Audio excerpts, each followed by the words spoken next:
Wilson அவருடைய அறக்கட்டளை சார்பாக அவருடைய முன்னாள் மாணவர் கண்ணன் அவர்கள் பேசாமல் அழைக்கிறேன்.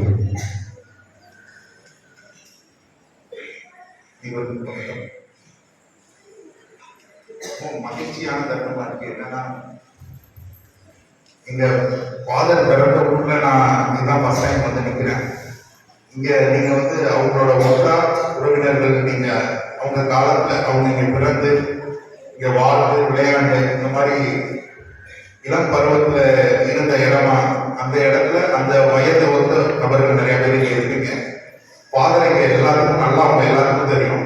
உங்களுக்கு தெரியாத எங்களுக்கு மட்டுமே கிடைச்ச அந்த ஒரு அனுபவம், ஒரு சந்தோஷம், ஒரு ஆத்ம திருப்தி, அதுதான் இன்னைக்கு வில்சன் மெமோரியல் ட்ரஸ்ட் அப்படின்னு சொல்லிட்டு அவங்க பேர்ல நாங்க கொடுக்குற ஒரு அன்பு காணிக்கை அப்படின்னு நான் நினைக்கிறேன்.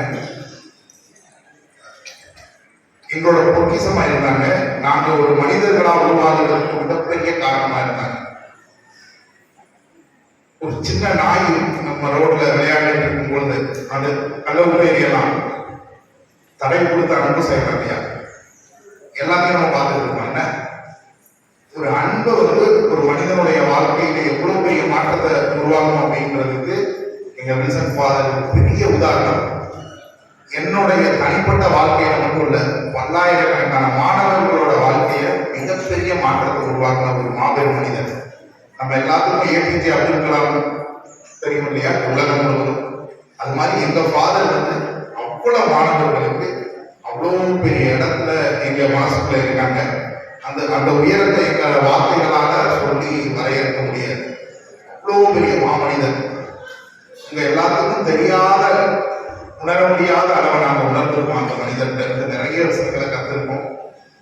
நாங்க உணவு சாப்பிடும் பொழுது எங்க அருகில் உட்காந்துட்டு சாப்பிட்டு அந்த சாப்பாட்டை என்ன நிறை இருக்கு, என்ன குறை இருக்குன்னு அவரு நம்ம போய் ஒரு கம்ப்ளைண்ட் பண்ற சாப்பாடுல சரியில்லை பார்த்துன்னு சொல்லிட்டோம்னா அடுத்த நாள் எங்களோட உட்காந்து சாப்பிடுவாரு சாப்பாடு எப்படி இருக்குன்னு சொல்லி. நம்ம 3 வேளை நல்லா சாப்பிட்டோம் அப்படின்னா அது காரணம் அவர்தான். எங்க சாப்பாடு திருப்தியா எத்தனை இடத்துல என்ன செய்யலாம், நம்மளுக்கு ஒரு சாப்பாடு அவங்களுக்கு ஒரு சாப்பாடு, அவங்க அப்படி கிடையாது. எங்க ஃபாதர் நாங்க என்ன சாப்பிடுவோம் அதை சாப்பிடுவோம். எங்க மாணவர்கள் ஒண்ணுன்னா உடனே வந்து நிற்பாங்க. ஒரு மாணவரை வந்து படிப்பு சொல்லி படின்னு சொல்லிட்டு நீங்க வீட்டுலாம் பொதுவாக நம்ம குழந்தைகள் அப்படிதான் சொல்லுவோம், படி. நீங்க ஃபாதர் வந்து விளையாடுற நேரத்துல விளையாடணும், படிக்கிற நேரத்துல படிக்கணும், எங்க கூட வந்து விளையாடு. அப்ப எங்களுக்கு என்ன உணர்வு இருக்கு, என்னோடய வந்து என் ஃபாதர் விளையாடும் பொழுது அவங்களோட சந்தோஷமா ஸ்பெண்ட் பண்றேன். அப்ப படின்னு என்னை ஒரு வார்த்தை சொல்லவே தேவையில்லை எங்க ஃபாதர், கரெக்டா இல்லை? ஏன்னா என் கூட விளையாடுறது. இங்க நிறைய மாணவர்கள் உட்கார்ந்துருக்கீங்க. உங்க ஆசிரியர்கள் அனைவரும் உங்களுக்கு வந்து எவ்வளவோ நல்ல விஷயங்களை உங்களுக்கு கத்துத்தராங்க. அது மாதிரி நம்ம இந்த சபையில நிறைய விஷயங்கள் உங்களுக்கு கத்துத்தராங்க. அதை நீங்க ஆத்மார்த்தமா கத்துக்கணும். அதுதான் இம்பார்ட்டன்ட். எல்லாரும் ஏதோ ஒரு வகையில நம்ம எல்லாருக்கும் ஒரு விஷயத்தை கற்றுக் கொடுத்துட்டு தான் இருக்காங்க. கவனிக்கணும். நிறைய மாணவர்கள்ட்ட இன்னைக்கு கவனிப்பு தன்மையே இல்லாம நம்ம வச்சிருக்க மொபைல். ஏன்னா இன்னைக்கு அட்ராக்ஷன் பண்றதுக்கு உலகம் நிறைய இருக்கு. ஆனா நீங்க ஒரு சிறந்த மாணவனா, சிறந்த ஒரு மாணவியா நாளைக்கு மிகப்பெரிய லெவல்ல வெற்றி அடையணும், உங்களுடைய பேரும் புகழும் நீங்க அடையணும் அப்படின்னா இந்த முன்னாடி உட்கார்ந்துருக்காங்க இல்லையா உதாரணம், அவங்கள ஃபாலோ பண்ணா ஃபுட் பிரிண்ட்ஸ், அவங்க போன பாதையில அவங்க சொன்ன வார்த்தைகள், ஒரு வார்த்தை வருவது பாதத்தை பேசிட்டு இருந்தாங்க. அற்புதமான மனிதன். ஒவ்வொரு வார்த்தையும் வேத வாக்கு எழுதி வைக்கிற மாதிரி இருந்தது எனக்கு. நான் வந்து மேலூர்ன்ற ஒரு மதுரை பக்கத்துல ஒரு ஊர்ல இருந்து வந்திருக்கேன். அங்க வந்து நான் ஒரு ஸ்கூல் வச்சிருக்கேன், பிளே ஸ்கூல் ஒன்று வச்சிருக்கேன். மாணவர்கள்ட்டையும் பேரண்ட்ஸையும் நிறைய கலந்துரையாடுவேன். ஃபாதர்கிட்ட வரும்பொழுது நம்ம எவ்வளவு மெச்சூரிட்டியான எவ்வளவு விஷயங்கள் நம்ம அவர்கிட்ட இருந்து ஒரு பெரிய அசெட், அது ஒரு பெரிய சொத்து. மக்கள்கிட்ட போய் இதெல்லாம் சொல்லணும் அப்படின்னு எனக்கு அவ்வளவு ஆர்வமா இருக்கு. அவ்வளவு விஷயங்களை ஃபாதர் செய்யறாங்க. 3200 மாணவர்கள் அவங்களுக்கு படிக்கிறாங்க. அதுக்கு வந்து அவ்வளவு பேர்ல ஒரு தனி மனிதன் நம்ம வீட்டுல எத்தனை பேர் இருக்கும், 1 பேர் 2 பேர் இருக்கும் ஒவ்வொருத்தவங்க வீட்டுல. அந்த 2 பேருக்கும் நம்மளால எப்படி மேய்க்க முடியல நீங்க சொல்றீங்க. ஏதாவது சொல்லுவாங்க, இந்த 2 பேருக்கு என்னால ஒண்ணுமே பண்ண முடியல. என்ன சேட்டை பண்றாங்க, எவ்வளவு சேட்டை பண்ணாலும் அவங்க எல்லாத்தையும் சமாளிச்சு அதை அவங்களுக்கு கொண்டு போறாங்க பாருங்க. நான் சொல்லுவேன், எல்லாரும் சொல்லுவாங்க மாதா பிதா குரு தெய்வம்னு சொல்லிட்டு, குருவுதான் முதல். நீங்க ஒரு குருவாயிட முடியாது. உங்க தாய் தந்தைகள் வந்து குருவாயிட முடியாதுல்ல. தாயா இருக்க முடியும், சில நேரத்துல கோவப்பட்டு அடிப்பீங்க, எல்லாம் காட்டுவீங்க, அதெல்லாம் செய்வீங்க, ஆனா குருவாயிட முடியாது. ஆனா ஒரு குருவால மட்டும்தான் ஒரு தாயாக இருக்க முடியும், ஒரு தந்தையாக இருக்க முடியும். அப்படிப்பட்டவங்க ஃபாதர், சேவியர் ஃபாதர்.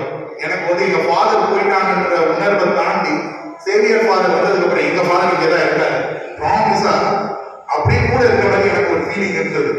அந்த சபையில இருக்க எல்லாருக்கும் அந்த அந்த அப்படியே பிரதிபலிக்கிறாங்க. ஒருத்தர் ஒரு கண்ணாடி போல அவங்கள பார்த்த மாதிரியே அவங்களோட உணர்வுகள், அவங்களோட செயல்கள், அவங்களோட பேச்சு, ஆக்கம் எல்லாமே இருக்கு.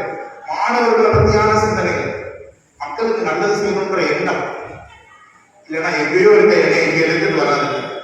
ஊருக்குள்ள நுழைந்து நினைச்சு இங்க இருந்தா ஃபாதர் அங்க வந்தாரு, இத்தனை இந்த ஊர்ல இருந்தா இத்தனை மனிதர்களை வந்து உணர்வு பூர்வமா ஆக்கப்பூர்வமா மாத்திர சக்தியை படைச்சிருக்காரு. அப்ப மனிதர்கள் எல்லாத்துக்கும் இருக்க தானே செய்யும். அவர் எவ்வளவு பெரிய கொள்கையை மனசுல வச்சிருப்பாரு. மாணவர் மேல எவ்வளவு அன்பை காட்டியிருப்பாரு. இங்க இருக்க ஒவ்வொருத்தவங்களும் சொல்றாங்க, நம்ம அன்பு செய்யணும். நம்ம குழந்தைகளுக்கு, நம்ம கணவன் மனைவி, நம்ம உற்றார் உறவினர்கள், மற்றவங்களை குறை சொல்லிக்கிட்டே 1000 முறைகள் இருக்கு. அன்பு செய்வதற்கு ஒரே ஒரு வாய்ப்பு தான் அந்த அன்பு செய்யும். மகிழ்ச்சி, ஆனந்தம், அதுதான் ஃபாதர் எங்களுக்கு சொல்லி கொடுத்த பாடம். நம்ம ஒரு அது மாதிரி ஃபாதர் வரும்போது பேசிட்டே வரும்போது ஒரு வார்த்தை சொன்னாங்க, நம்ம எல்லாருமே ஏதாவது இந்த பொதுவா பேரண்ட்ஸ் நம்ம குழந்தைகள் எது செய்யாத அது செய்யாத தப்பு செய்யுது இப்படியே தான் சொல்லிட்டே இருக்கும். என்ன செய்யணும் என்ன சொல்லி கொடுக்குறீங்க, அதான் இங்க சொல்லி தராங்க. ஃபாதர் எல்லாருமே ஒரு தீர்வு கண்டுபிடிச்சு வச்சு ஃபாதர் சொல்றாங்க. அந்த தீர்வை நீங்க கேட்கணும். இதை செய்யாதேன்னு சொல்றத பேரண்ட்ஸ்ல இருந்து கூட கத்துக்காங்க மாணவர்களே. ஆனா என்ன செய்யணும்ன்றத நம்ம பங்குலையோ நம்ம ஆசிரியர்கள் சொல்றதையோ இருந்து அந்த தீர்வு எடுத்துக்கீங்க. இந்த சொல்யூஷன் உங்களோட பிரச்சனைகள் எல்லாத்துக்கும் நம்ம அப்பா அம்மாட்ட தீர்வு கிடைக்குமான்னு தெரியாது. ஆனா உங்களோட ஆசிரியர்கள்ட்ட ஒரு தீர்வு இருக்கு. தயவு செஞ்சு மாணவர்கிட்ட பேசுங்க, உங்க ஆசிரியர்கள்ட்ட பேசுங்க. இங்க வந்து உங்க பங்குல உங்களுக்கு நண்பர்களா இருக்கிறதுக்கு இங்க எல்லாரும் ரெடியா இருக்காங்க. உங்க ஃபாதர்ஸ்ட, இங்க இருக்கக்கூடிய பிரதர்ஸ்ட, அவங்க கிட்ட வெளிப்படுத்துங்க தன்மை. நன்றி, ரொம்ப நன்றி. இப்போ கொஞ்ச நேரம் ஃப்ரெண்ட்ஸ் வந்துருவாங்க. ரொம்ப மகிழ்ச்சியான நாள், ஆனந்தமா இருக்கு, சந்தோஷம்.